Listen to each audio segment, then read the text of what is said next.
Good afternoon and welcome to all of you. On behalf of AMINEF, of which I am the Executive Director, AMINEF is the binational foundation that runs the Fulbright program in Indonesia. We are very pleased to be able to work together with the Ford Foundation today, and the idea occurred to me when Budi, who you will meet and hear later, returned from the US, and we talked to him about his dissertation research in education from Lehigh University in Pennsylvania.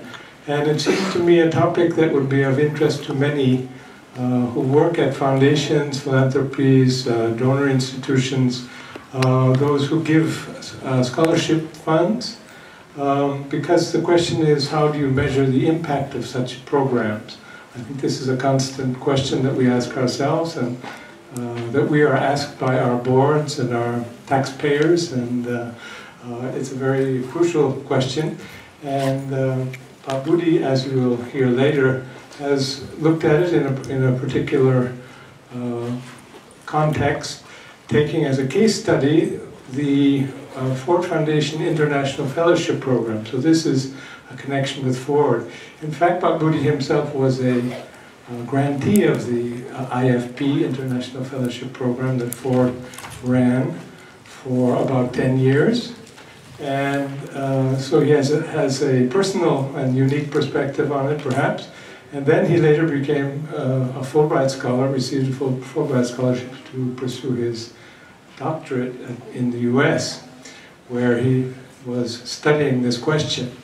So I spoke to David Hulse, the representative of Ford in Indonesia, and he thought it was also a very good idea for us to collaborate in hosting this. We tried to give an opportunity for returning Fulbrighters and for Americans who are finishing their Fulbright and their research here in Indonesia to present what they have found, to talk about what they have been working on.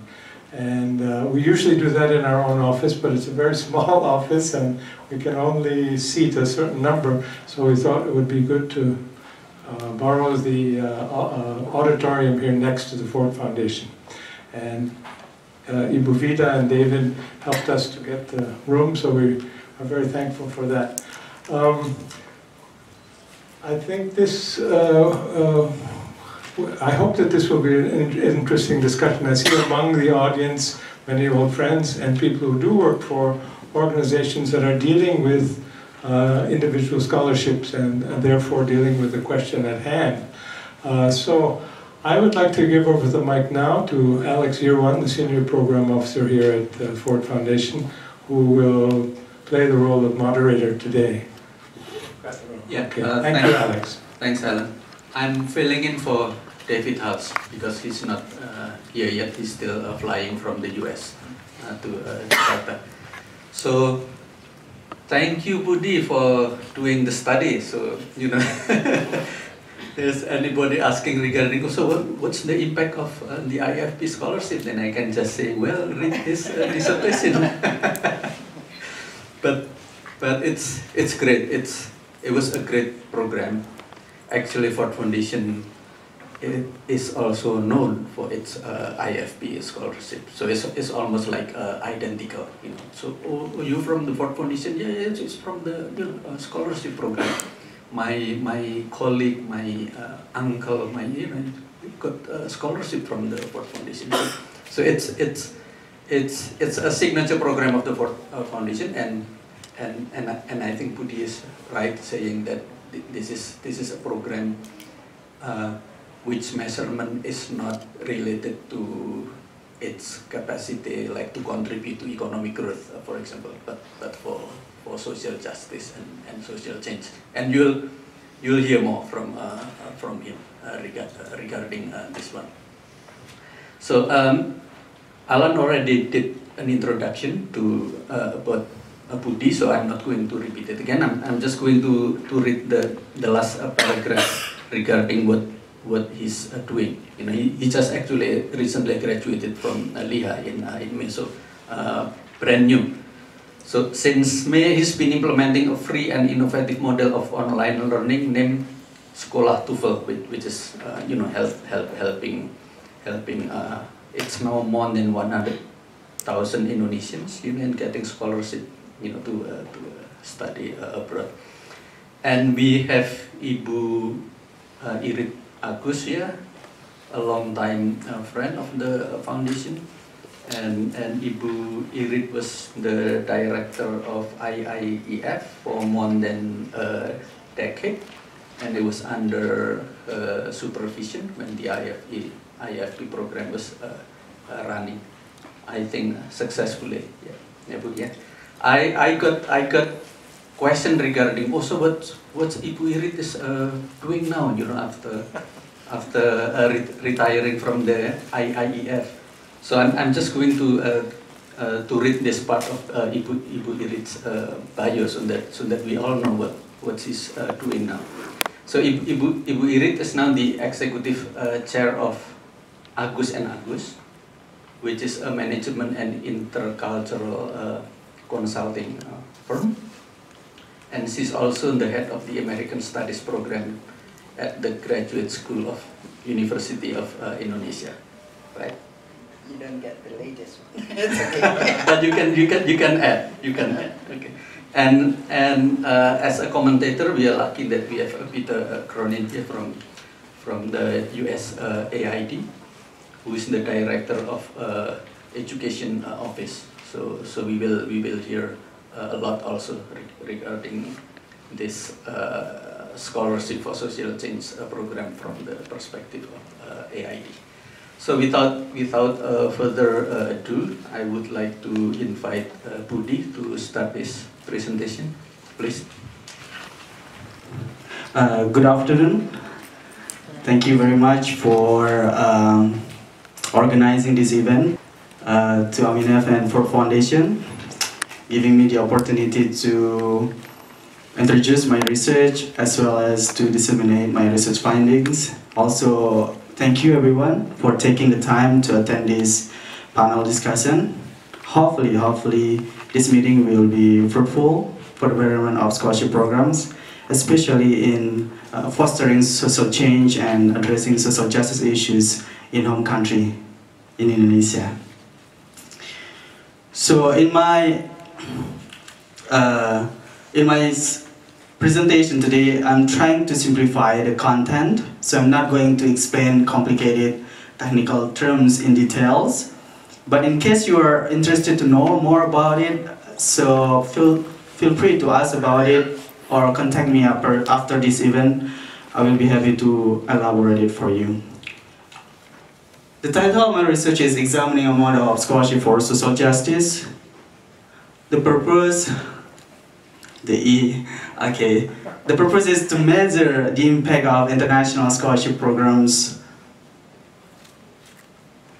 for social justice by using the capability approach, a case study of the Ford Foundation International Fellowship Program. To begin with, so the idea, my interest in this topic was growing stronger when I attended a meeting on September 12, 2016. There was an event named Funding Futures, Scholarship as Agents of Social Change, held in the Ford Foundation headquarters in New York. At the time, a number of influential scholarship foundations, such as the Bill and Melinda Gates Foundation, MasterCard Foundation, attended that event.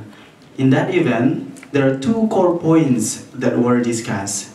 The first one is how to change the paradigm of providing scholarship to the directions of addressing social change and social justice. And the second one is how to know the impact of scholarship recipients on social change and social justice. One of the reasons actually why this meeting was held, in my understanding, is that giving scholarship is not a new idea, but an old one, especially to provide or to address access to education. While donors demand more explanation and evidence on how scholarship programs significantly impact society in a bigger picture in home country, beyond individual benefit felt by the scholarship recipients. So these two big questions really became my drive at the time.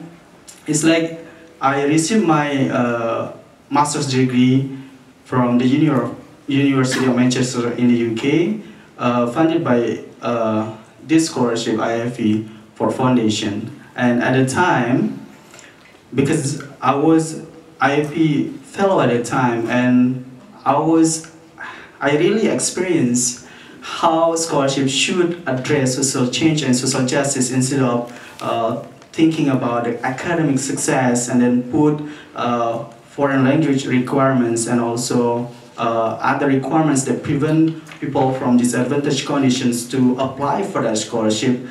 It just doesn't make sense for me. So at the time I was like, I think this topic is going to be good for my research, and I did that research. Just a little bit background on my research. In fact, scholarship has been a type of investment in education since the early 20th century. And the trend of investment in international scholarship programs is growing, as the investing countries and also the foundations sponsoring the scholarships implicitly believe that the impact on national community development potentially exceeds the cost spent in the scholarship programs. There is a study from Perna et al. 2014.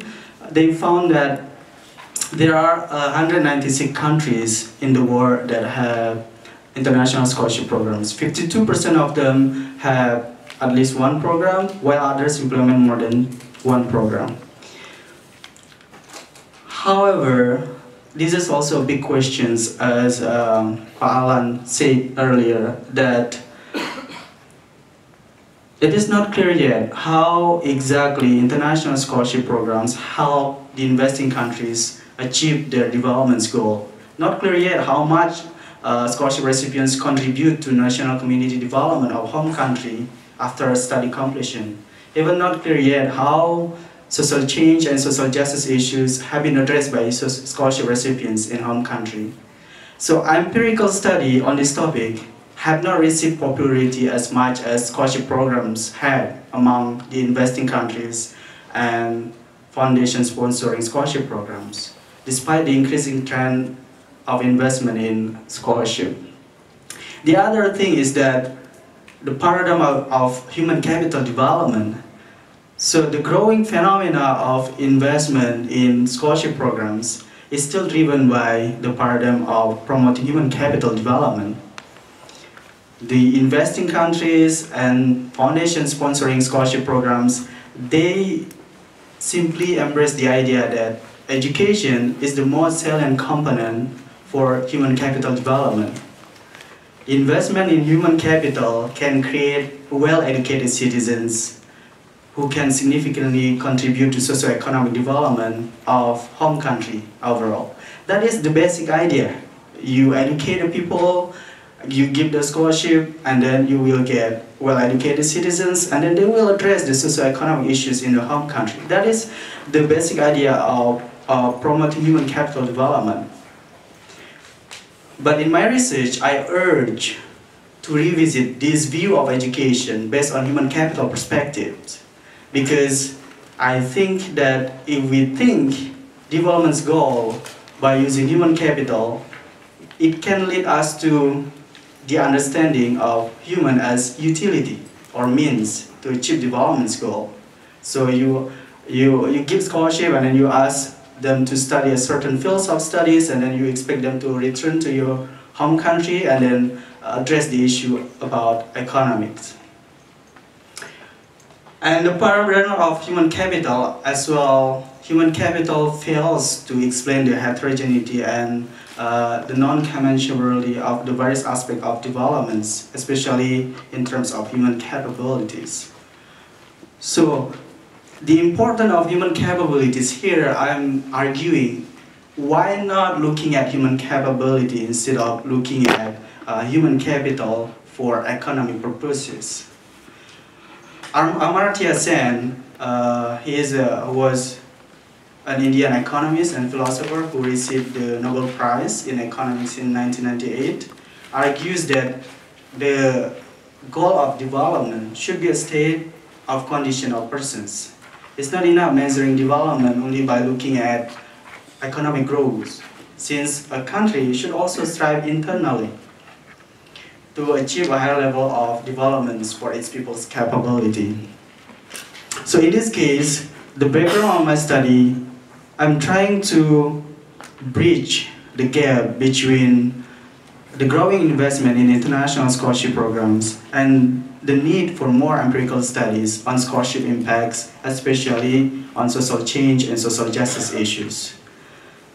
And also, I intend to propose an alternative approach to replace human capital perspective that allows scholarship sponsors to see people on a matter of people's capabilities rather than economic growth. There is one thing that I keep wondering about, is that if the opportunities, like the scholarships are open to everyone, especially, but not for special scholarship that only for like civil servants and others, but like Fulbright for foundation and USID and others, Australia awards, it is open to everyone. But there is a basic principle that we tend to miss. That is, an opportunity will not be an opportunity unless that person exercises it. So let me give you one example, simple one. Everyone has a right to political participation. Everyone has it. The word exists on the paper. But for example, I have my wife, for example, and then on the day of the election, I don't allow her to go out of the house to vote. In that case, she doesn't have the right to political participation. But on paper, we will see that everyone has the right to political participation. This situation beyond what is written in the paper is covered by the theoretical framework that I use in my research, which is human capability approach. Therefore, I'm trying to advocate this approach for evaluating scholarship programs. About the case study, I use IAP Ford Foundation, the Ford Foundation International Fellowship Program, as the case study. The program was implemented for 10 years with a budget of $330 million. One thing that is interesting from this program is that this program provides graduate fellowship for disadvantaged individuals who show academic promise and also proven leadership capacity to study in any countries in the world for a duration up to 3 years. So this is very interesting program, and I said in my paper that this is the first model of scholarship for social justice, because unlike other types of scholarship, IFP targeted exceptional socially committed individuals from underrepresented groups who would normally not have the opportunity for graduate study because of some reasons such as discrimination based on gender, physical disability, family poverty, or even because of case if you live in India and other types of social injustices. And because IIP was concerned with social justice issues, they implemented special outreach and selection processes. Different approaches and techniques were implemented to each country recipient. There were 22 country recipients at that time, including Indonesia. And each country, they have different targeted communities in different countries. Like in Vietnam, they targeted, and also in Mexico, they targeted indigenous people. So this IAP really represents, really aims to address social justice issues of the selection processes held between 2001 to 2010. The program had awarded about 4,300 scholarships. 82% of the fellows studied masters, and 12% of the fellows took doctoral degree. The spread of IIP fellows, in my other slides, I provided the information, but I can tell you that the IIP fellows spread out at university across countries in the world because the IIP allow the recipients to undertake studies in home country or in foreign countries. This is one of the things that we can keep in mind about the distinctive feature of IIP. The model of IIP, according to DAS in 2009, is that IIP was intentionally created and aimed to provide answers for questions related to how higher education can be a vehicle for social change and social justice in society. It was to address access and equity in higher education and matters of socioeconomic development and social justice in the global south. A vehicle for social change and social justice in society, I think this idea is that we need to keep in mind probably, but I'll discuss more later. Just to tap on what is happening in the literature. So one of the reasons why I did this research is that there are a lot of scholarship programs. Each scholarship program, does a kind of evaluation, assessment, how their program impacts the society, whether the program is successful or not. But unfortunately, most of the reports are not available in the scholarly journal. It is not discussed among scholars in the scholarly journal. So what I found after reviewing studies on international scholarship program is that the discussant, the literature review suggests discussion beyond human capital for economic growth. Improving human capital for gaining economic growth is suggested to be left behind. We need to focus more on something else. And then I chose capability approach to understand scholarship impacts for social justice. Human capability approach is basically an alternative conceptual model offered by Amartya Sen. Human capability approach here has three elements consisting of functioning, capabilities, and human agencies. Functioning defined as the various things that a person may value doing or being. Capabilities referring to the substantive freedoms that a person enjoys, the kind of life that she or he has a reason to value, his or her conception of the good. Human capability approach, it is argued that human capability approach can provide more insights in exploring social justice related issues and human rights. This is also a conceptual framework. I'm not going to explain it in details, but if you are interested to know more about it, let me know. So this is from the three components, I drew a number of variables to be examined. I have two hypotheses in my research, and I'm not going to explain it in details, but just in general terms, the first hypothesis is that IIP fellows' background will positively be related to their impacts on social justice. So this first hypothesis was built upon the very foundational rationale behind the creation of IIP. That is, if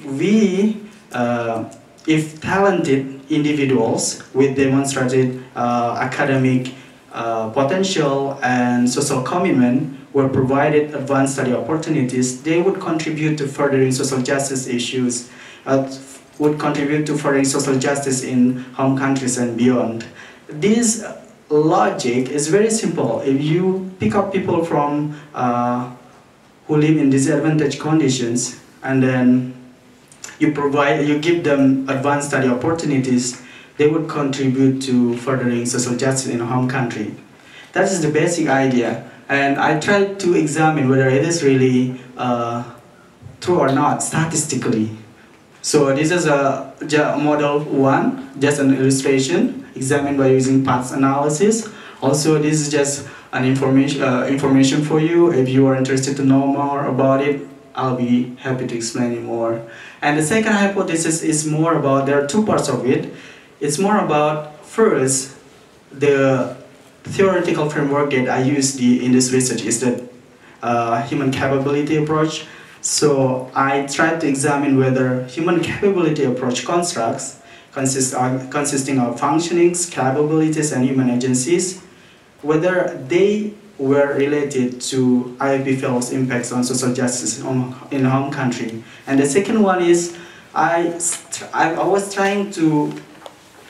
created a model of evaluation by using human capability approach. And after I created this model, I need to prove whether this model can explain the data of IIP and also theoretically sounds. So in my second part of my second hypothesis is to statistically examine whether the model was acceptable or not, can explain the data or not. So this is the illustration of the second model. I examine it by using confirmatory factor analysis, and the sample I have like 1,794 samples, just to get some idea of it. And then measure, I also use interview data actually to obtain some contextual explanations behind the quantitative data. There's also data analysis. So let me talk about the results and discussion, and then I can conclude this presentation.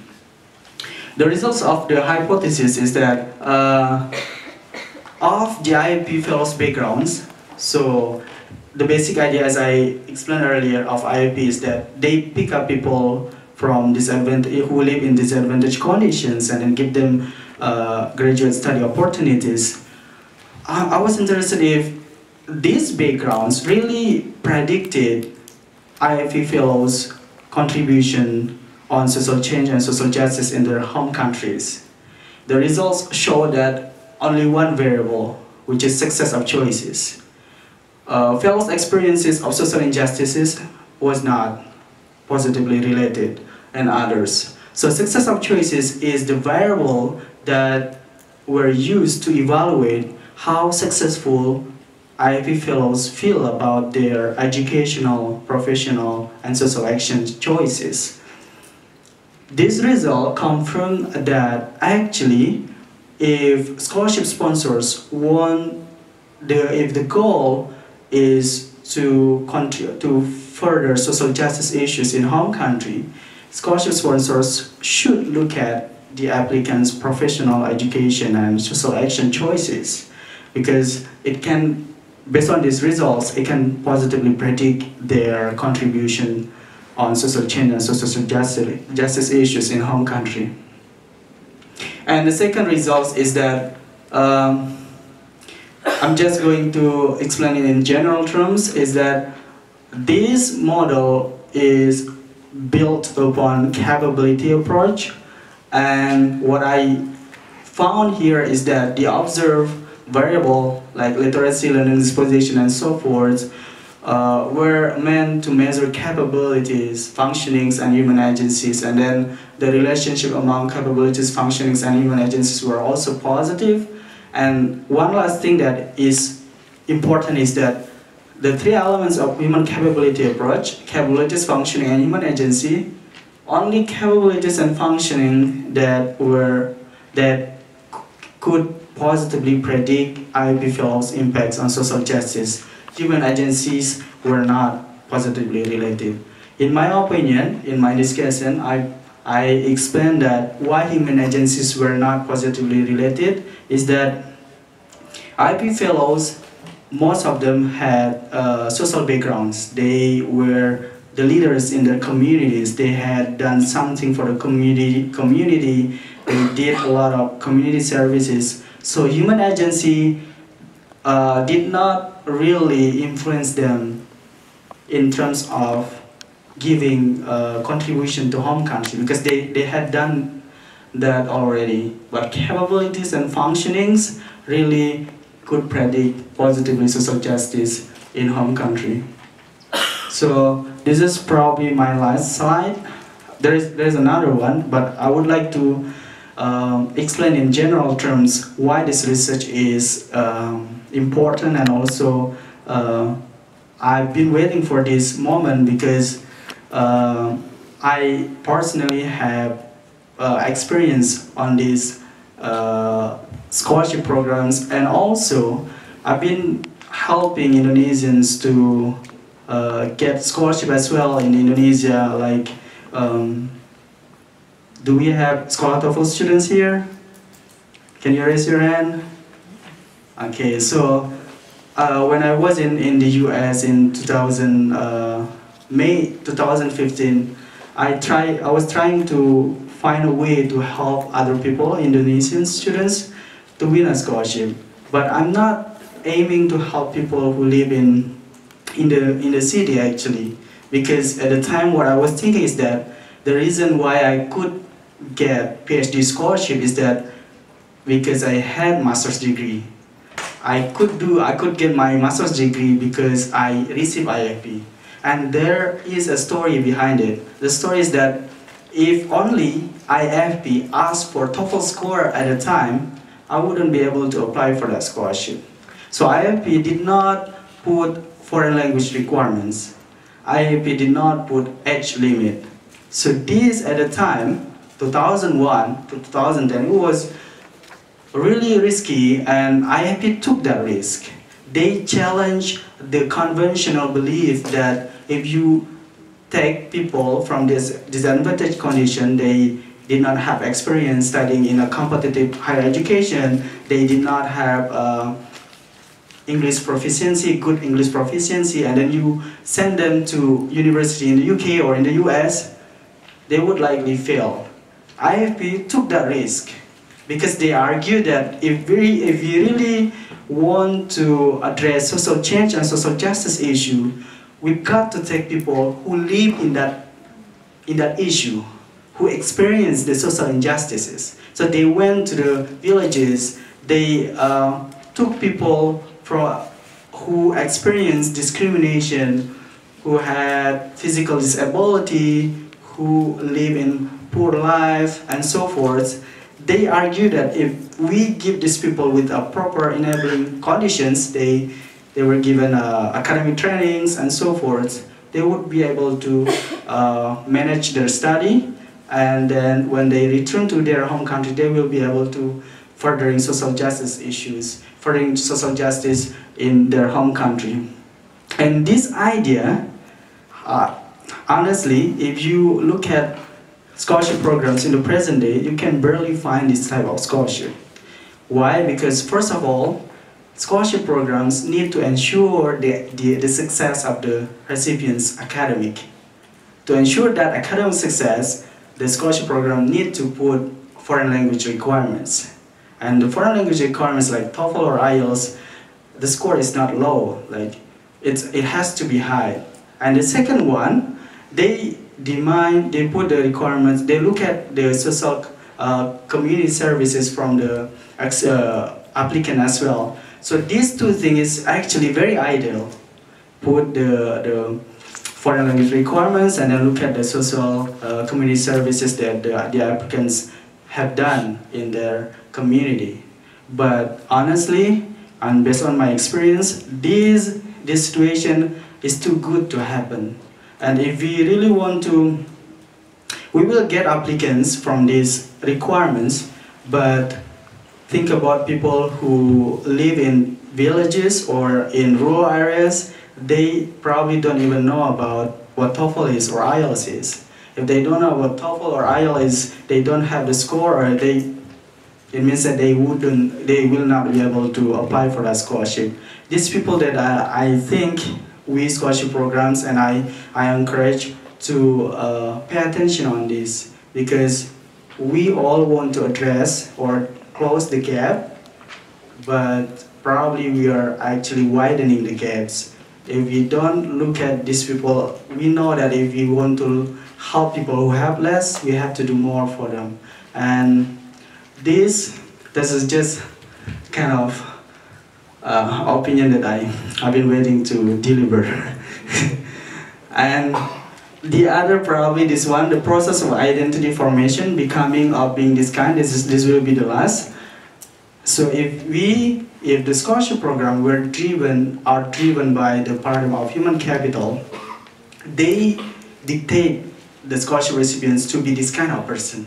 You have to study this. You have to study this because of this. So you dictate the person to become this kind of person. But IFP is different. They don't restrict the fields of studies, so the fellows can study whatever they want. So they can become that kind of person that they want. They have the substantial freedom to enjoy the kind of life that she or he has a reason to value.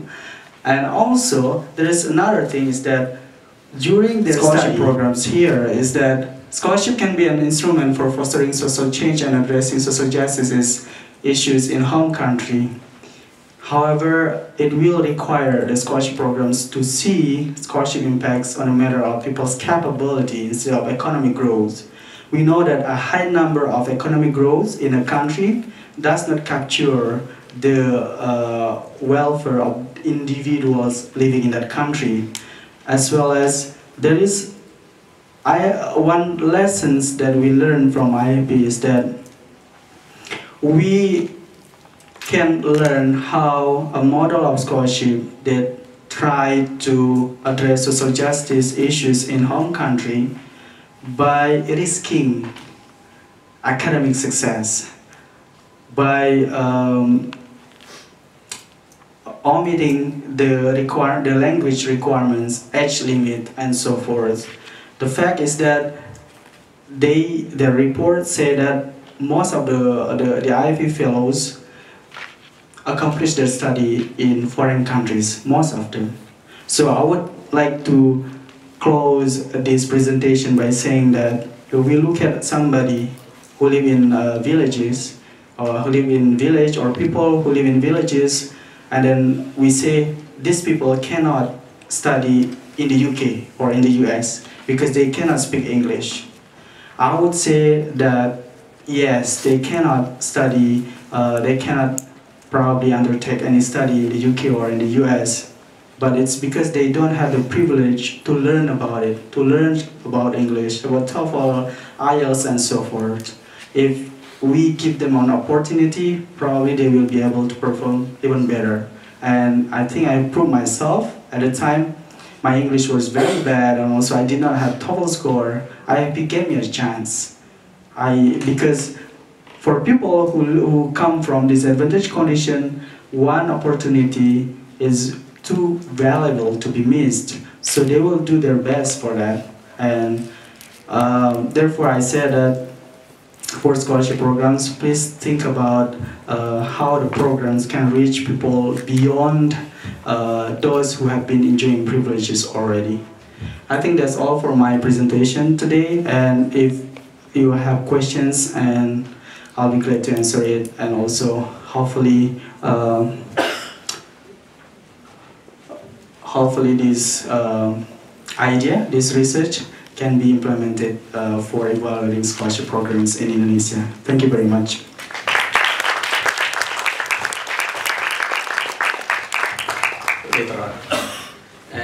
And that's inspiring for me also to listen that capabilities and functioning actually play more roles rather than the human agency side, and also the success of choices. And listening to Budi's presentation, it made me also think whether should we evaluate the criteria or indicators of selecting the IFP fellows at the time we read, because I still remember those long days, you know, for selecting from 100 and something participants down to 60 or something more than that. But I would let's ask Ibu Irit, you know, regarding after presenting. After the presentation, yes. Yeah, sure. Thank you. Okay, we would also like to hear regarding what you view looking back, listening of the result of the evaluation, and then what could be done better if any. Please. So, me first, or?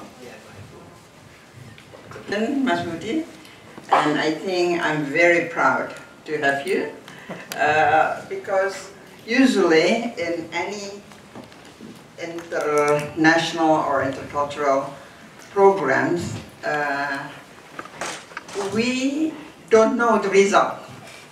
We will plan and we will do a lot of things, but in the end, the result is up to the future, right? However, now after 18 years passed, by the way, I was very young when I started it. Now I'm 72 years old. I'm happy to hear that, hey, it works. But it's not something that is not calculated. You said that you're put there and you don't know whether it will be successful or not. It has to be done and has to be proven without too many failures. Why? Because if somebody coming from marginalized situation was sent to overseas for their graduate study and they fail, it would be worse than not giving them scholarship. They would be very much downhearted, and maybe it's very difficult for him or her to pick up. So we have to have a great selection pool out of that 0.0% of population. Because the smaller the pool, the harder it is for us to get the best. I want to answer you, Pa Alex. It's not 100, it's 1,000. From all over Indonesia. And then we would send around, what, 60? In my core, it was 9,900. Oh, in 2011, 2010, it's 9,900 applicants. But the bigger the pool, the better the chance. Okay? And the selection pool has to be real. It has to go directly to Jakarta office because we don't want any red tape in the area. Jakarta office, however, when we put the selection team, we have a local selection team and a national selection team. Because we are talking about people's capability in having activities for the marginalized. So we have to have that capability. People who are from Jakarta, we don't know them. If we pick from Papua, we will have a selection team from Papua. If we have a selection team from Ujung Pandang only, it's very difficult. Okay? And the selection has to be bottom-up. They have to have written selection and then interview, and then after cutting 9,900 to a mere 50 people, it's not easy. And we have to be clear that it is free from gratification, free from bribery. And if it's too far, it's difficult. Okay? And with this bottom-up selection, we will have to know the academic stages. Because you have to be able to perform academically in a foreign country. Of course, we have also programs for the home country, but first it is for the foreign country. We have to have people who have not only academic track record, their GPA, but also intercultural understanding, and then evaluation. This is the concept and cycle. This is after you return. This alumni organizing, renewing commitment, alumnus personal goal, alumni society, societal goals. And we have now, we have the Indonesian Social Justice Network that we still want them to become a global social justice network so that it doesn't stop at you. It's only 10 years, but it needs to be going. So the assessment, I want to share with you that we are not gambling with picking you. Personal quality has to be clear. The attitudes, the character, and the personality. They have to be people with ability to feel happy facing all the tasks from the university. Ability to feel happy anywhere they are. And it's not easy for Indonesia. I will show you. Then we have to have vision and potential, not academically, but also in this vision, we have to have leadership track record. You cannot pick somebody who promised, I will be doing this, I will be doing that. We want to have a look at what have you done. During high school, are you active in student body? During university, are you active society-wise? So this has to be proven.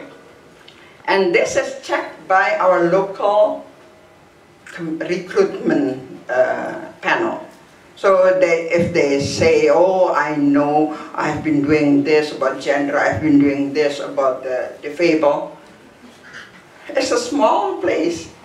So people who interview them would know, oh, who is your mentor? And if he mentions something, oh, it's my friend, let me call. Right? So it is clear. And then the social empathy. These are things that cannot be taught 2 years or 3 years overseas.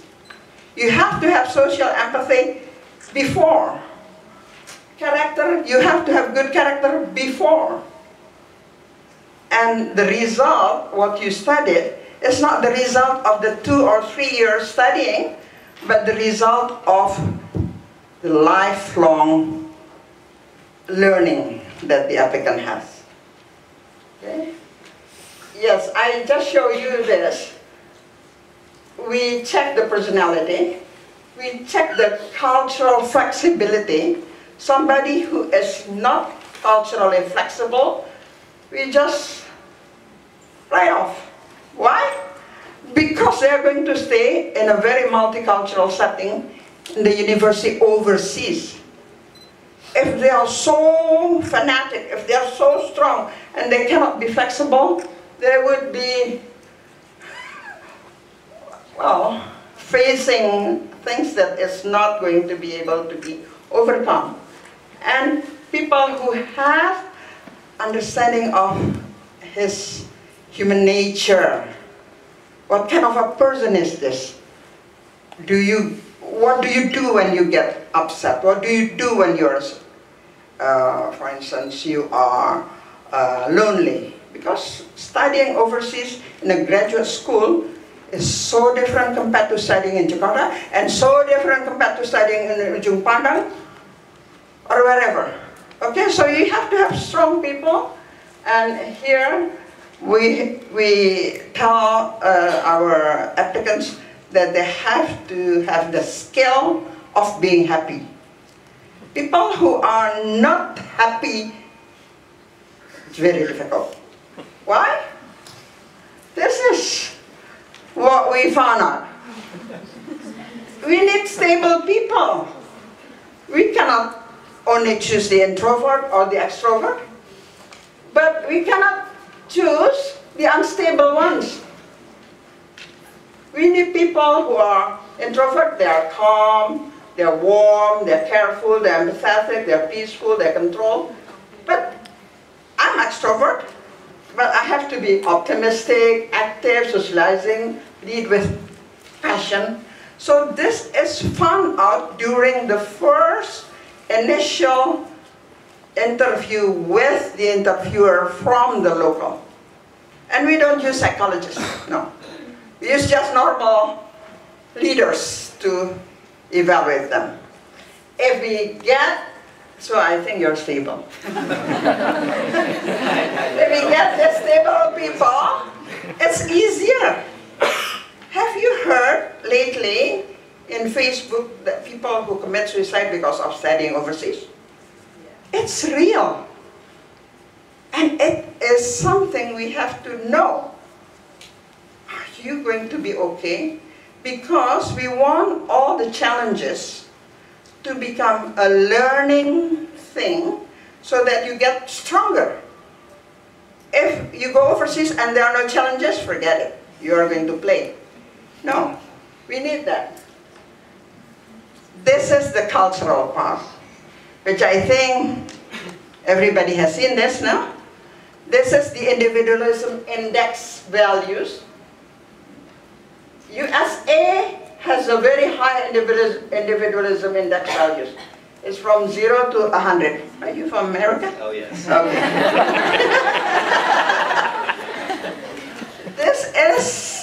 This was done in 1980, but it was revisited in 2010 by my friend Hofstede, and it is not changing much. If you are racist in 1980, you are still now.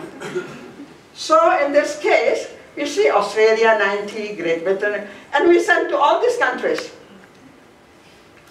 including India and all the Asian countries. So we have to know what makes Indonesian happy. What is the individualism index of Indonesia? Guess, guess, guess. 20. 20, ooh, generous. 14.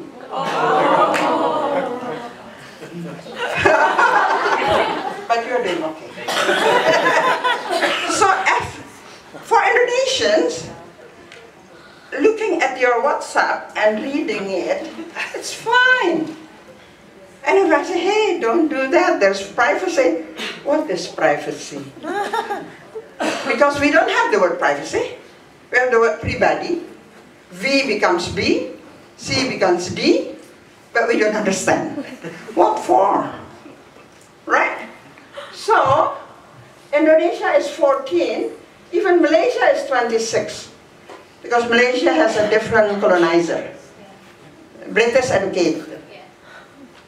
We are Netherlands educated, and to be frank, only very few were sent to the Netherlands. So this is important so that we will be able to pick the students who can strive and be individual-oriented as well without doing plagiarism, without nyontek. You know nyontek? Yeah? Without doing that.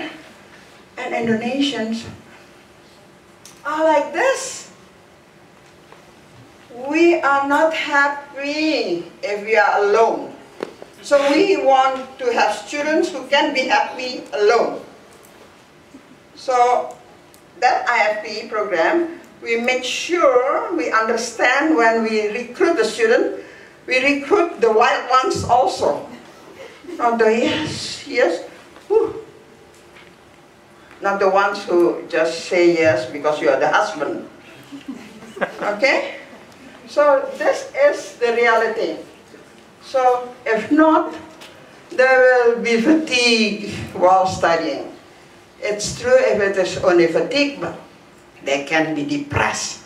They can be suicidal. And if we pick a bipolar one, it's even worse. So we are not playing with this.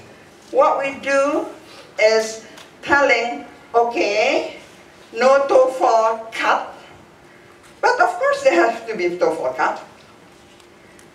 But then I personally asked at that time, John Dassen also, and for Foundation in New York, for Indonesian, if you want marginalized, give me money for pre-academic training. And not all countries ask them, because they have different problems.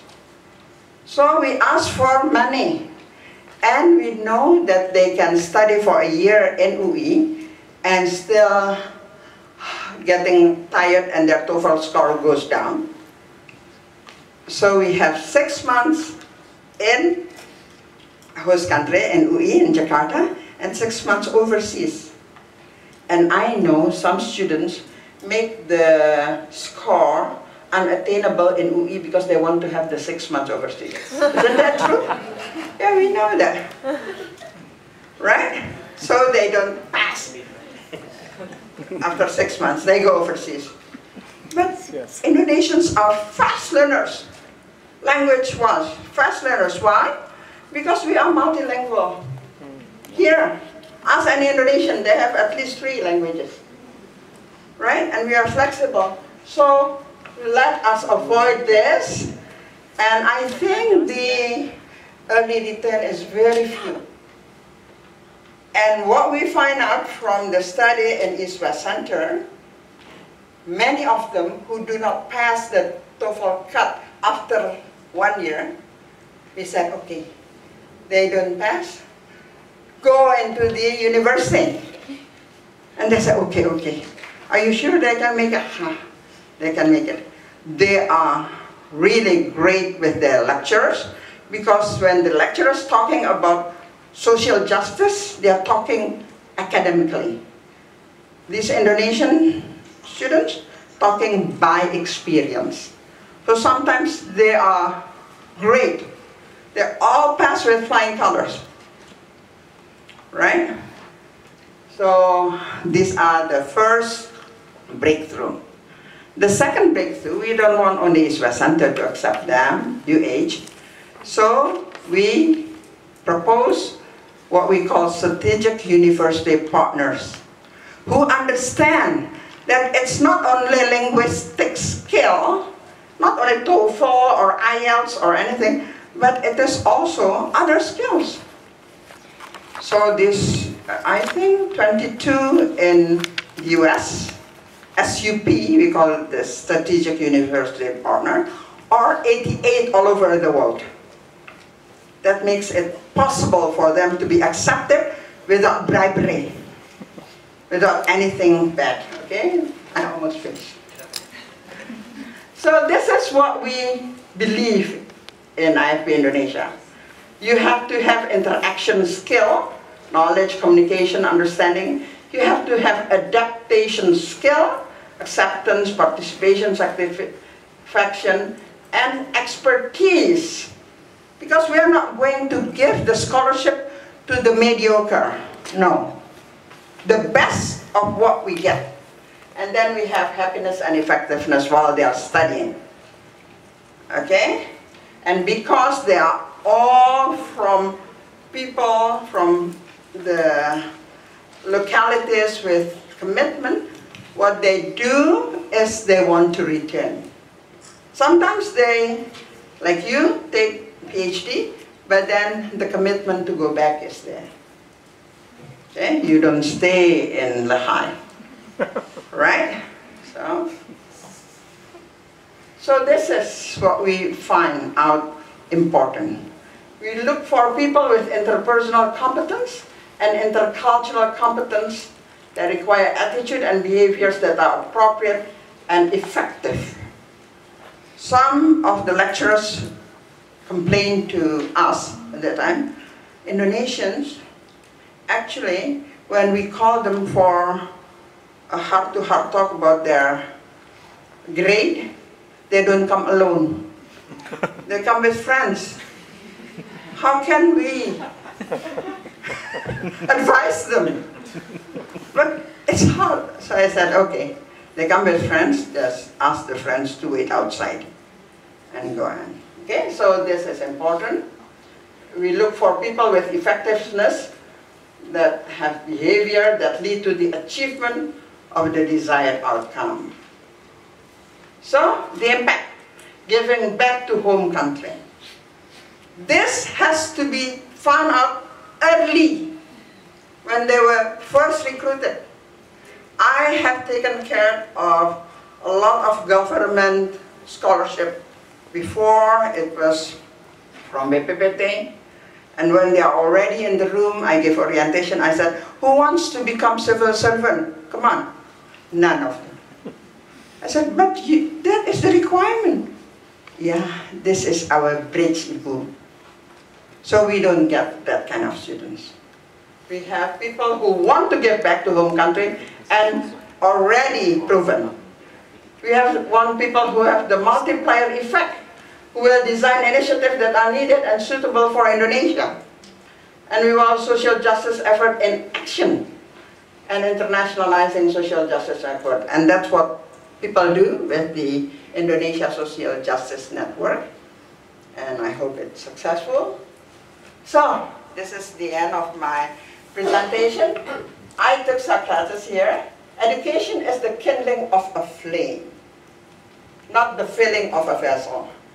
I don't mind we have 1,000 only, but if this idea is caught by all of you donors or scholarship giver, right? Then it will become a flame. And we will have better Indonesia, not only 2% with education beyond high school, but more. Thank you.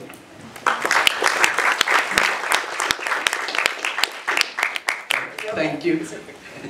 What would you suggest that IFP do differently after looking at the study? And for Ibu Irit, how would you do things differently after listening to what Budi's result and also what Peter is going to comment? Ibu, thank you very much. That was a very dynamic presentation. I appreciate it. I apologize, I do not have PowerPoint slides, so you have to look at me the whole time. And Dr. Budi, thank you very much for your presentation. 91, individual score. Dr. Budi, I'm going to continue to call you Dr. Budi because after I received my doctorate, I wanted everyone to call me doctor in every situation as much as possible. And when they didn't, I would look at them again and wait for it to happen. So I will continue to call you Dr. Budi. That was an excellent presentation. I thought it was a unique way to look at scholarship programs and to measure them. It was close to my own background because my undergraduate is at a college that had a strong social justice component. So it was something that was constantly drilled into our heads regardless of what we were studying or what our future plans were. So that was a very interesting angle to look at that. For those of you in the room, how many of you have studied overseas in the US? Okay, a tremendous amount, 3. This will be interesting. For those of you who aren't aware, at USAID we run the Prestasi Scholarship Program. We've had scholarship programs for about 10 years. Prestasi, we have had different iterations of this scholarship program, one of which just ended sadly last week after 5 years, and we have another one that's currently ongoing. The project managers for both those activities are in the room unless one just snuck out, and the people that run the project themselves, one is sitting in the back there, and Ibu Mira is over here. So for any and all questions, please refer to them after I'm done. You'll get a more honest answer. So with the USA Prestasi program, I'm glad that I'm going third, actually, Ibu, because I think it allowed me to look at our program from a different angle as well. Prestasi program does require a TOEFL score, and it's 450, but that's a cutoff. And what we do is we take individuals for master's degrees in the US, also in Indonesia, but primarily we'd like to send Indonesians to the United States for study, in particular technical areas. We get a 450, and that's the initial cutoff for the paper application. Ibu Mira is nodding, so I'm still on track with statements of fact. What we do is, after you go through an interview process that consists of a panel of experts, we assess each applicant, and then they go into a pre-academic training situation that enhances their English skills.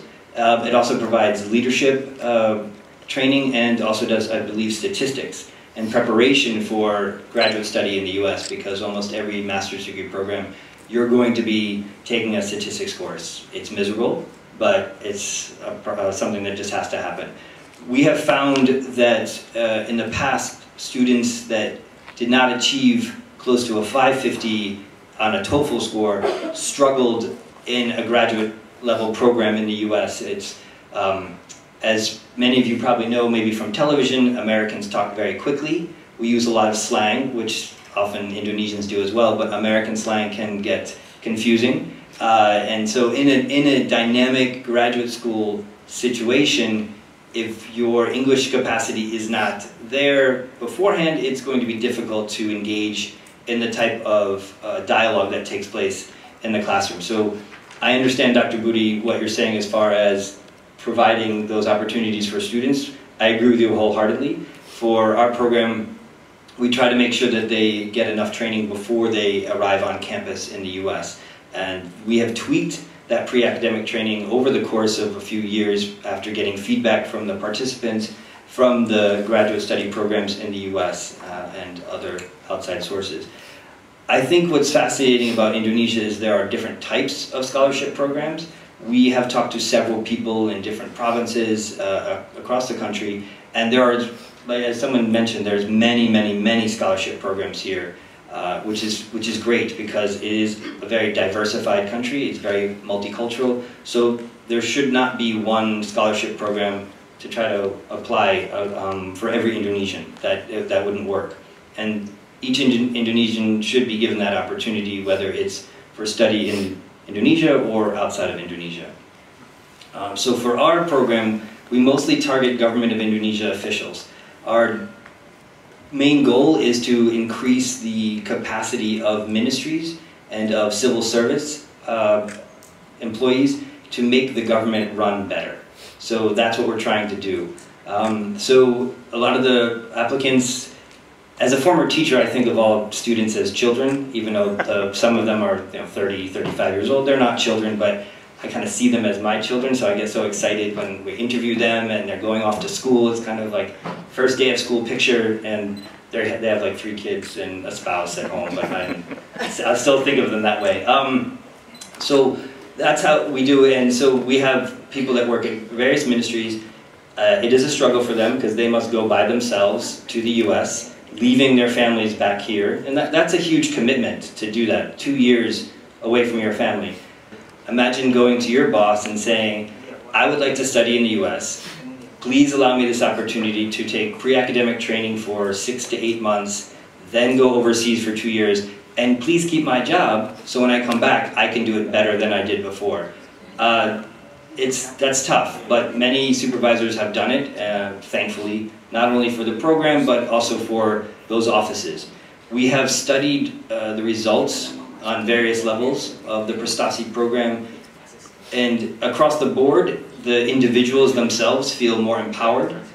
They feel they have better skills and are more able to do the job that they were hired to do, and they do it even better than they did before.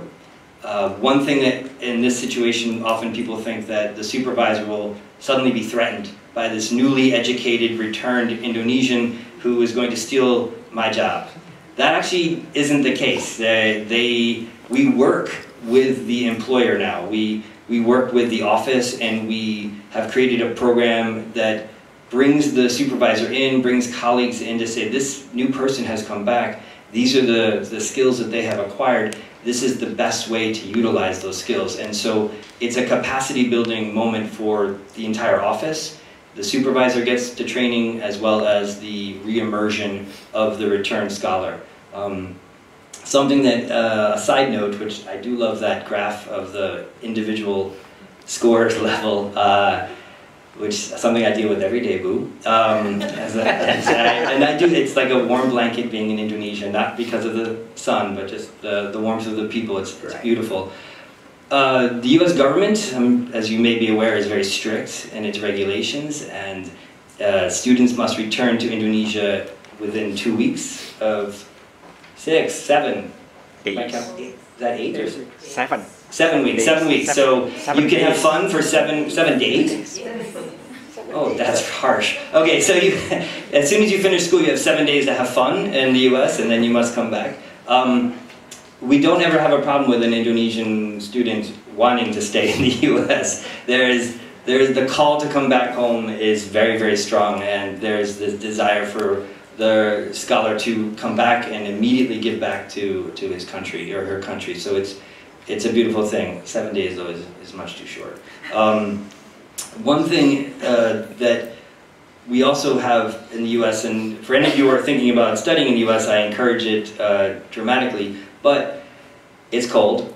So there is an issue, so be prepared, and it's something that we have planned for this as well, is that our program doesn't just provide you pre-academic training, give you a pre-academic training, put you on a plane, and then drop you off in the United States. That would be cruel to do that to someone.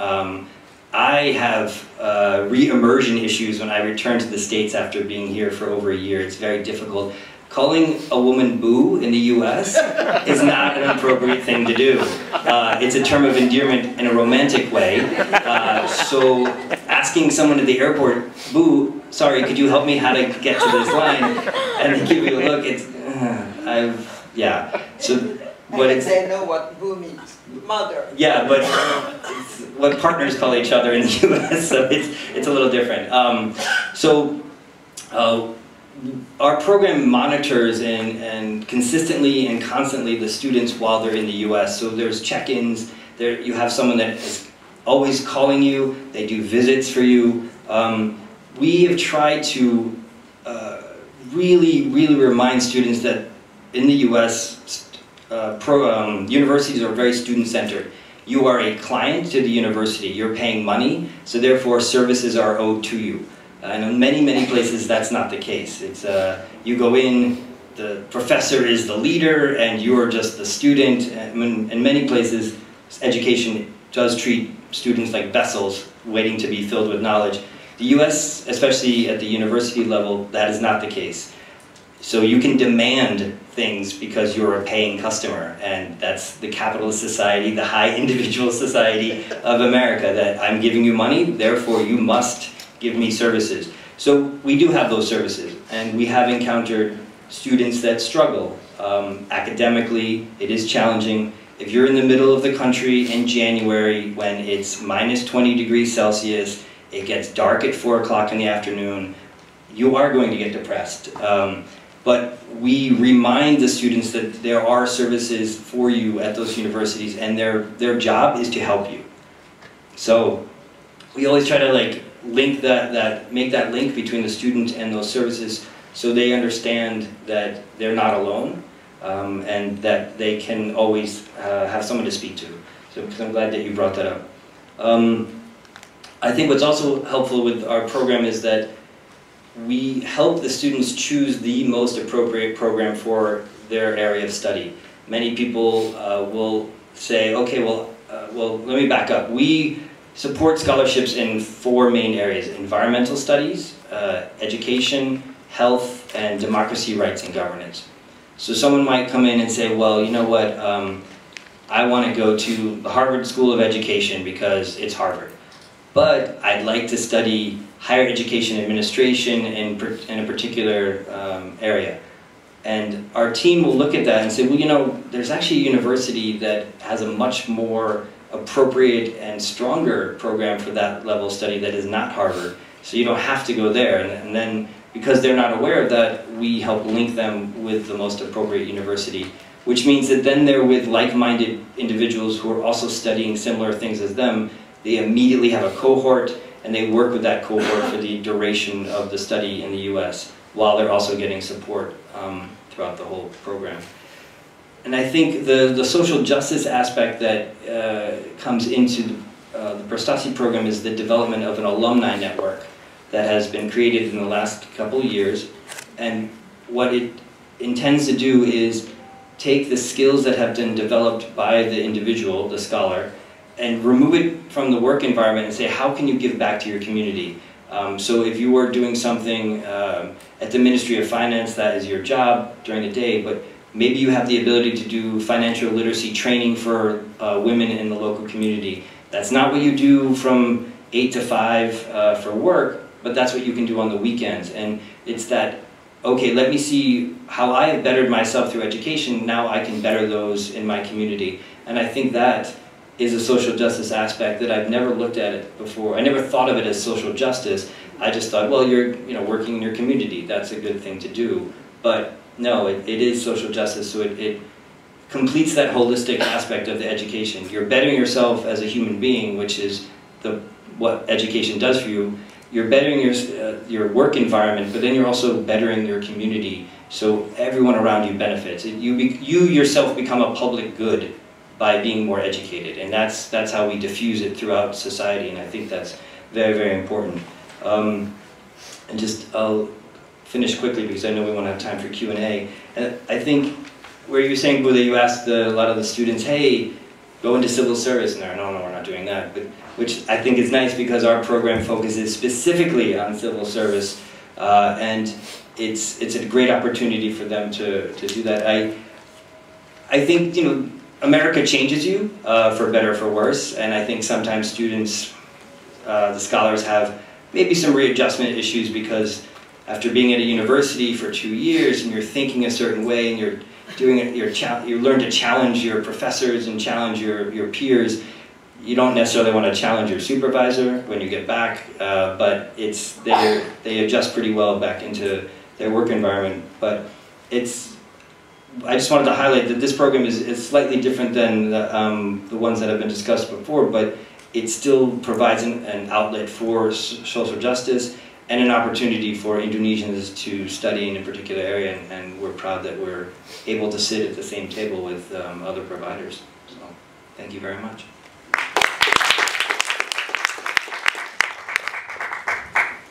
Thank you, Peter. I agree with you that there shouldn't be just one scholarship for Indonesians, because there are so many groups, there are so many parties, civil society organization, academia, government officials, whose needs are actually different. But the similar things is that any kind of scholarship that you provide, you have to understand the characters of the Indonesian. And then also at the same time thinking regarding how can they then go back and contribute to the country, to the people, to the society, to their family. So before I open to the question and answer, can you just briefly say, I will start with Budi first, regarding what would you suggest to be done differently after you done the study? And I mean in terms of IFP, and then Ibu Irit, what would you do differently after listening to Budi's research result? I think actually very simple, but I would not have discontinued the program. So in 2013, right? Because the program is very good, and there is one theory it's called cultural capital, and one of the elements is that somebody has life is like me. I come from not from a fluent family, and I have experienced like how life in poverty, and also I witnessed how people are struggling with their life and so forth. So that kind of life that we live in will be with us wherever we go. So the good thing of IFP is that when they pick me up, for example, even when I have been to the UK, US, in my mind, whenever I see the issues about poverty, about dropouts, about education and so forth, that is inside me. It's like I'm attached to that issue, and I'm obligated to contribute to solve to that issue. Even I'm not living in that life anymore, probably. So therefore, one of the things that I keep thinking, and also I've been trying to do my best to do, is that if I can reach at this stage, like I've done my master's in the UK and also in the US, those people who live in villages, they can do that as well. So I would like to encourage them to do that. I think that, and also another thing is that when I finish doing my research, I wish I could, the procedures when I evaluated the IFP program is that the program has stopped. And what I did is just to use the capability approach and then evaluate the program by using this capability approach. But the program has stopped. I wish I could do it when the program was going on. So that will be, I think, more impactful and more. Probably I would have gotten different findings from that experience, maybe. Thank you, Alex. I can hug you because I'm so happy what I visualized before turned to this, and this is because of the commitment you had before you go, the commitment after you arrive. As for your question, what would I do differently? When we had that program, Indonesia, and even up to now, is still very much monodisciplinary. And I think even now, the government program are attaching to monodisciplinary requirement, while for the future, it's interdisciplinary, multidisciplinary, and transdisciplinary. So if we can have the fortune, another scholarship program, that would be something that I would dream of, because the world changed so much lately, and we cannot have the same approach. And I'm hoping that our alumni would be able to think of looking for a proposal to have another scholarship which will make that come true. Thank you. Okay, question and answer time. Hi, my name is John Thon. I'm an ICWA fellow and I'm also a PhD student. Someday I'll follow you, Dr. Budi. First, that was a great breakup of neoliberal logics and developmentality, so thanks. I really like that you're focusing your work now on helping other people have some of the opportunities you had. I'm sure that Uyeri is as well. I really like the idea of you engaging in consultancy and bringing your capabilities approach to active programs. I'm interested in if you have tried to do that and how different organizations in Indonesia have responded. Have they been receptive to the idea of breaking out of sort of cost-benefit economic analysis into social justice analysis? And if you haven't, good luck with that. Let me talk a little bit, point to foundations, private foundation. Unlike a bilateral donor, which mainly sends people to its own home country, USAID, Fulbright, we send Indonesians only to the US, we never send people anywhere else. The IFP program was unique in that it allowed people to go wherever they wanted. In fact, they didn't even have to cross borders, they could study in their own country. In Thailand, for instance, they mostly studied in Thailand, for mainly for language issues. So measuring success in a program like this one, this is a very unique program. But the Ford Foundation and other private philanthropies, which are much freer in the way they can operate. When I was at the Ford Foundation in the 80s, we often gave individual grants that were connected to institutional grants because we saw the development of people's careers working in the fields that we were working in as an instrument, an extremely useful modality. It would take 3 or 4 or 5 years for them to come back and then do what we hoped they would do. But it was something that we could do.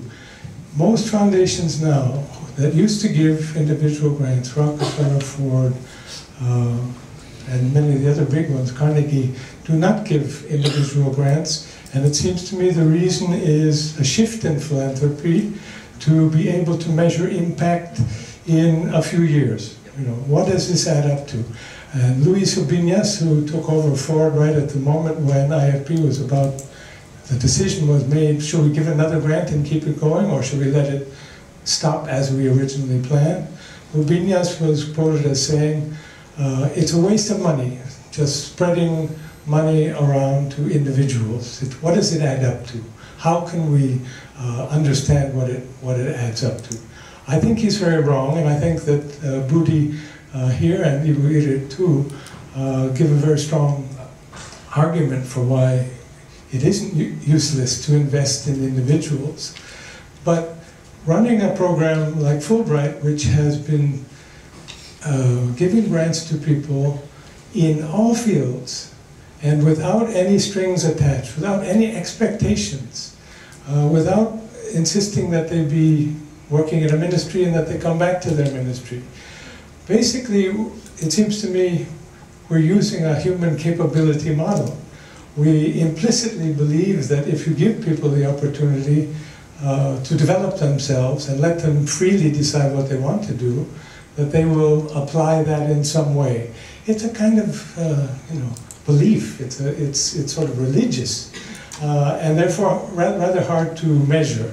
And if the Congress, which gives us our appropriation every year, wants to know, well, what's the point of this, and what does it mean? We are hard put, except to tell the stories of individuals, and which are often inspiring and important, the individual story, but very hard to come up with what it adds up to, the impact of it. So that's a comment. My question to Peter, though, is, I'm not sure that you addressed how you measure impact. And Prestasi does all the things that you do, and you tweak the program as you go along, you take care of everyone very carefully, and then they come back and you help them and their supervisor, and then how do you answer this question that no doubt you must answer to your funders? What has it added up to? Do you do evaluations? Do you track what people have done? Yes. You hand the microphone to a different way of innovation way of program that has been running for example 5 years, and then in every 5 years or in the middle of the implementation of a project, the project is always evaluated. So the project in UCF is always between 5 years. The most is the 5 years. So in the middle of the implementation of the project itself, we evaluate it as a midterm evaluation, and we have completed the final evaluation for Prestasi Phase 2. And we would like also to measure the impact of the evaluation itself, of the program itself. What is actually the impact of the program to those scholars who graduated from the university in the US or in Indonesia, for example. And one of the impact is actually implemented by scholars through community services. They have established alumni association that we call Alpha E, and we provide also seed funding actually to be able to support their activities on the ground after they come back. And also we provide them additional training after they have completed their program 6 months after the program, to really identify what is actually their problems or issues after they return to their workplace. And then we identify that after they have returned to Indonesia, they have at least three problems identified. One is the leadership skill, communication advocacy skill, and monitoring and evaluation skill. So we provided this training to those alumni and also the supervisors. So they will be able to communicate better, they will be able to convey their ideas to their supervisors, and also they will be able to develop a program in their organizations. And it was very appreciated by their supervisor that you should provide something like this, and it makes precisely different with other scholarship program. Just to add to that, it is a good question, Alan, because you're investing in a human being, and so that's a tremendous investment that you're making. And as you were saying, many times donors, whether they're the U.S. government or foundations, the Congress, they want to see impact on a large scale, like societal, sustainable. But giving a scholarship to one individual, you would have to give it to thousands of individuals to see the type of overall societal impact that a lot of these places, these donors are looking for. So it's kind of difficult, but all of us who ever went on in education, it was for our own betterment. And maybe, you know, if I do this, I get a better job, I can make more money, I can contribute to my family, and it cascades down from there. But inherently, it's because you yourself as the individual, like 91 on the score of individuality, wants to be a better person, and you think education helps you get there. So some of our evaluations look at programmatically, how is the program being run? Is it effectively run in the way we want it to be? But also we look at the effects on the individual's careers. Did they get promoted? Do they have more responsibilities? Do they engage more at work? And a large percentage of them say yes, they do, and they contribute to their teams more effectively. They help make management decisions. When there's organizational types of activities, they contribute more. I think something that they take back with them from the U.S. is a lot of schools in the U.S. is group work. So that sounds contrary to the fact we're individuals, but that's a major focus of the education system in the U.S. from grade 1 all the way through your PhD, is you work in groups. You submit the work individually, you do the work individually, but you're working in groups to get to that point. There are studies that show in different cultures how they approach group work. I've worked in Bangladesh, and it's everyone gets an assignment, they all come talk to each other, then one person does it, they share it with everyone else, they all copy it, and then they all hand it in, so it's the exact same thing, even with the errors. Americans will come together, they all group work, they talk about it, and then they go back, do it themselves, and then they review it again, and then they submit it, and other people have different ways of doing group work. I'm not sure what the Indonesian approach to group work is, but I know in my office, everyone works effectively as a group. But so these are the types of things that we're measuring, and we understand that this investment is long-term.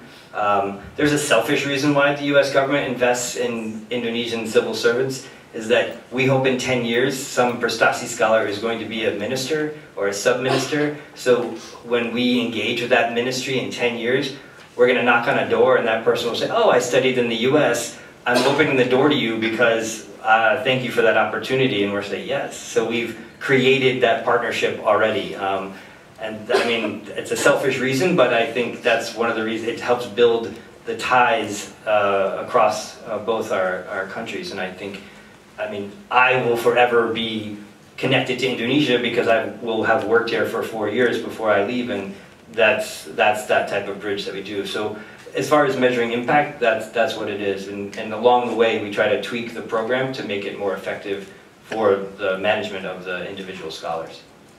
But I don't know, Dr. Budi, did you want to answer the question about the really hard one?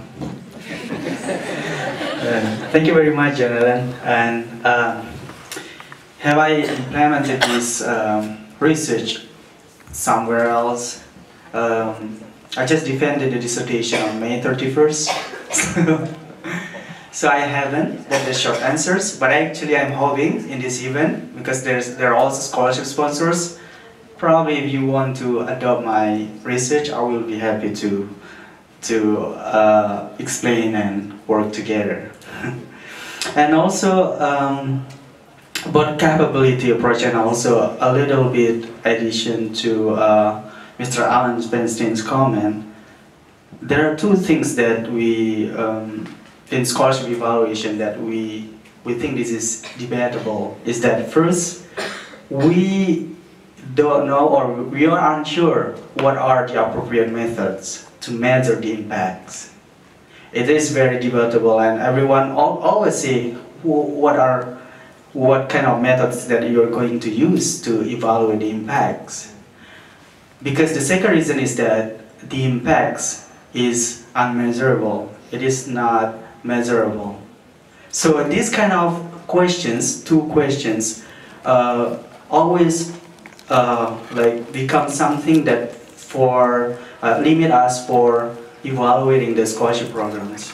But if you look at other things, like student achievement, teacher quality, those are abstract. You cannot measure teacher quality and also student achievement. Some people will argue if you say that that is measurable. But people still measure teacher quality and also student achievement.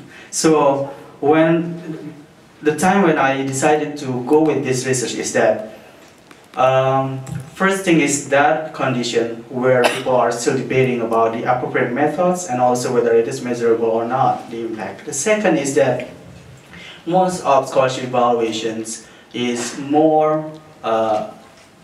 most of them is done by using qualitative approach. So, you know, qualitative approach, you use interview, and then for those who are sitting in the leadership positions, like the donors and so forth, they like to see numbers, because numbers are easy to understand. So if you, I bet you have experience giving information to somebody or somebody in a leadership position, is that if you give them numbers, they will easy to understand it. It will be easy for them to understand it. But if you give like abstract explanation, they will keep asking for numbers.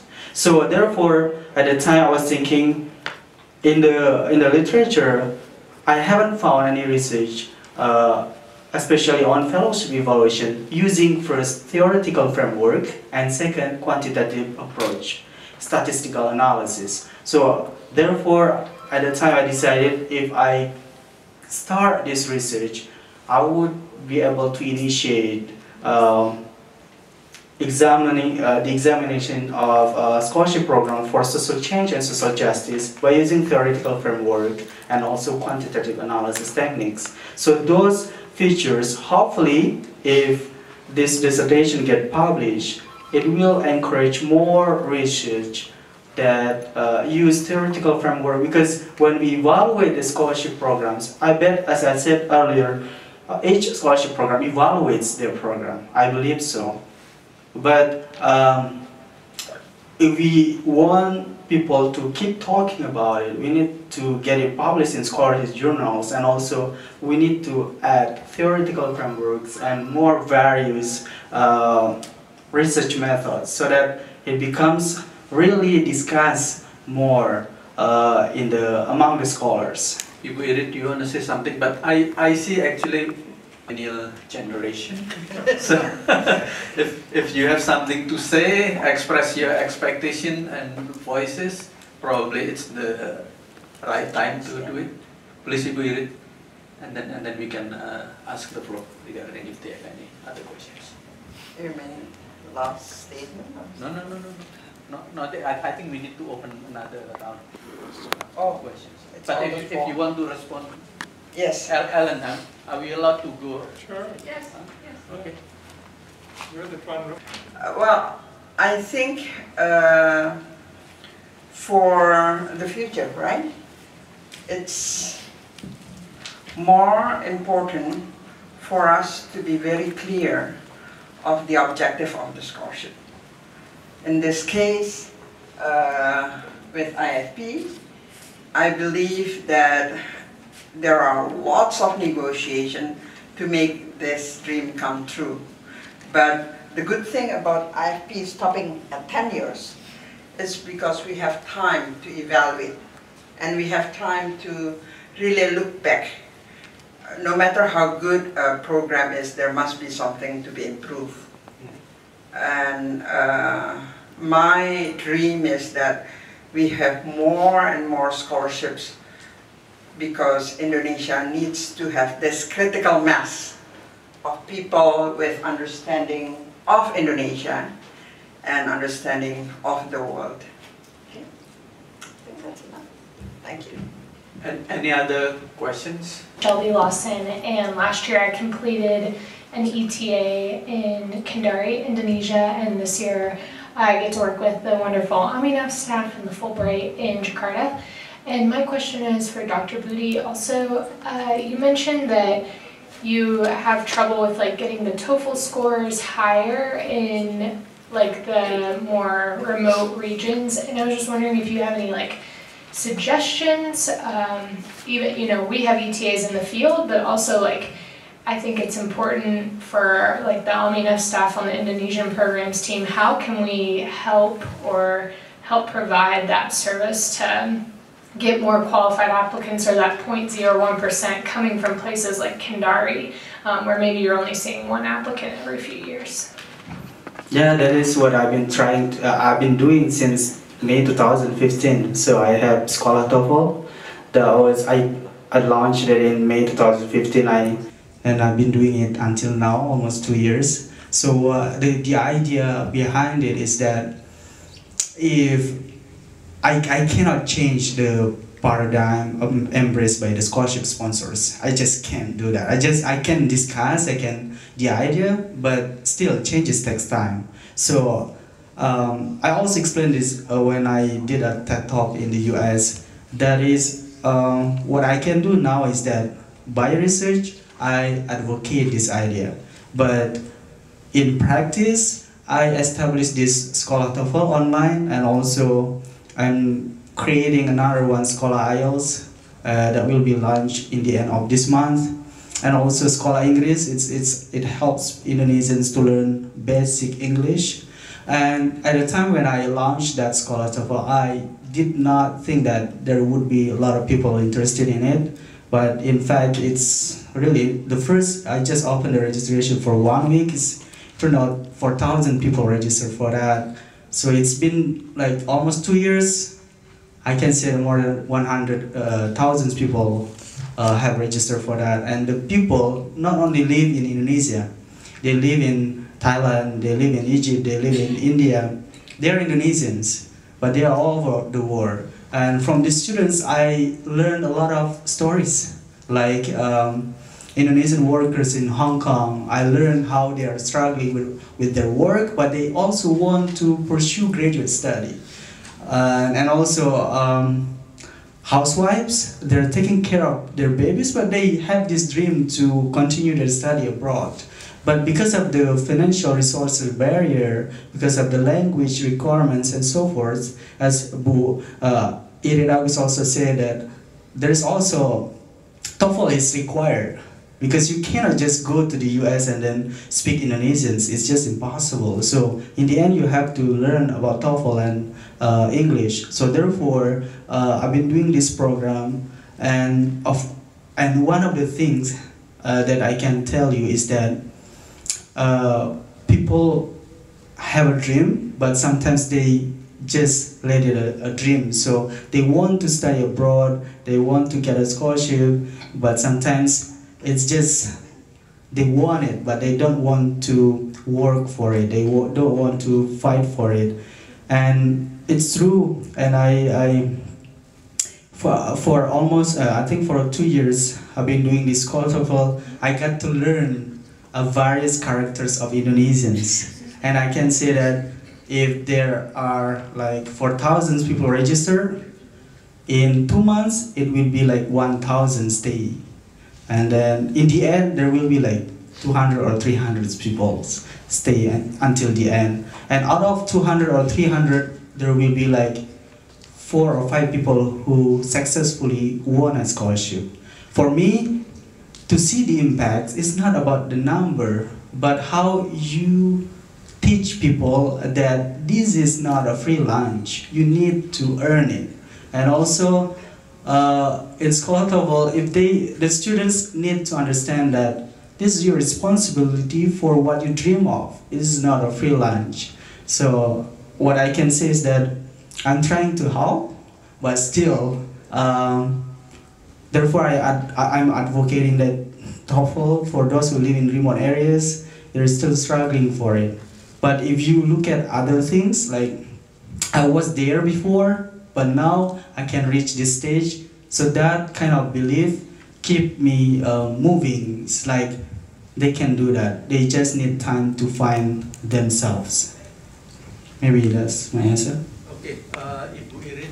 I'm not going to comment on your question, but I'm so sorry that I have to give my comment on your comment.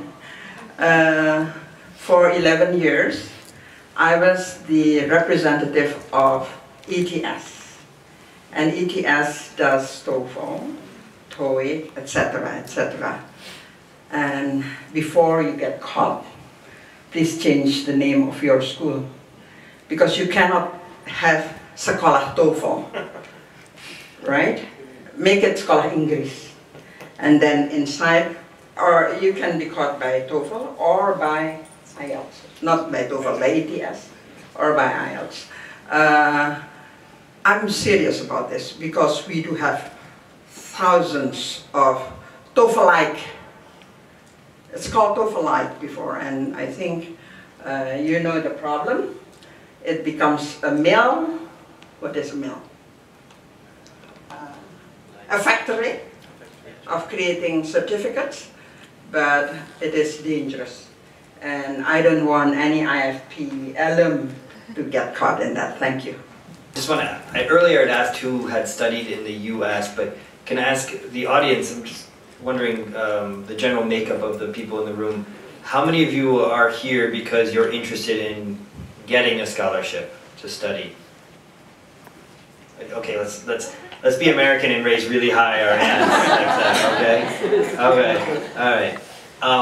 I'm glad that, and I'm also happy to see there's many women in the room.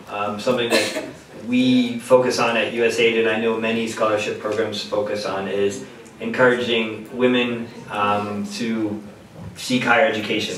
And I will encourage you to do that, whether it's for a scholarship or any other way. I'm not discouraging men, I'm just saying that women I encourage especially. But for those of you that did raise your hand, please continue to pursue any sort of higher education.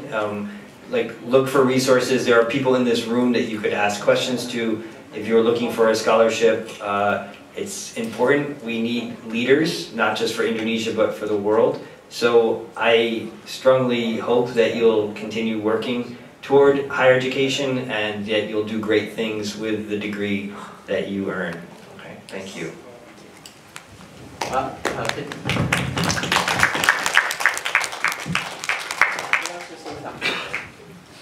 Budi, go ahead. Just a little bit comment on Bu Irit. The copyright, I'm very aware of the copyright. So since the beginning of this year, I've been thinking about how to avoid it, because the first year I did that, I was just trying because I did not expect that there will be a lot of interest from people. But since the beginning of this year, I'm trying to figure out how to avoid the copyright. I'm very, very aware about it, and yeah, you're right. Yeah. Thank you. Just one quick question for you, Irit. Yes. Out of these IFP fellows, I believe you have like 300 fellows for Indonesian, or more than that? 400. Okay. Okay. Did you see any failure of these scholars having this scholarship program? That's. Thank you. I retired 5 years ago, so my answer might not be valid. Of course, there are failures, but very minimum. And we are happy to know that the failures are caused by one or the other, maybe family and sickness. Okay, thank you. It's always good to have an anecdote after listening to a quantitative analysis of some research result. This is real. I'm going to tell you a story. But Ibu Irit, do you remember Nihayatul Wafiro? Yes. 2005. Now I'm scared of her. But last weekend somebody called me because this person is organizing a feminist festival, asking me the phone number of Ibu Nihayatul Wafiro. Why? Because she knows that I'm from the Ford Foundation and Ibu Nihayatul is an IFP alumni. So the anecdotal evidence is that Nihayatul actually went to a pesantren school, pesantren Darussalam in Banyuwangi. After that, she went to UIN, Universitas Islam Negeri Sunan Kalijogo in Jakarta. And then she received the IFP scholarship to go to the University of Hawaii in Manua. And then after that, she became anggota DPR, member of the parliament, who is now known as an advocate for women's rights, gender budgeting and stuff. So I think if we want to collect this kind of success stories for providing scholarship to individuals, we will have plenty actually. Yes. And regarding the impact, then it needs to be evaluated. But I'm actually happy to see Ibu Nifayatul to be in the front liner in terms of pushing for women's rights, gender budgeting in the as a member of the parliament. Yes. So on behalf of Alan, and on behalf of David Hulse also, would like to say thank you for organizing this thing, and for Budi, for Ibu Irit, and for Peter, especially for Budi for sharing. Dr. Budi. For sharing his dissertation result and for having all of this discussion. And probably you're right. I think we need to have some discussion regarding how to not to revive IFP because the context is also already different now. But maybe we need to discuss about something. Some scholarship for social justice. There are more scholarships around now, like the LPDP, for example. But the scholarship that's intended to push for social change, for social justice, we still need it. So probably that's a discussion in the future. And I would like to, but for now, I would like to say thank you for attending this discussion. And I can still see that almost all seats are occupied, so there's great interest. So thank you very much for that. And you can always continue the discussion after. Thank you.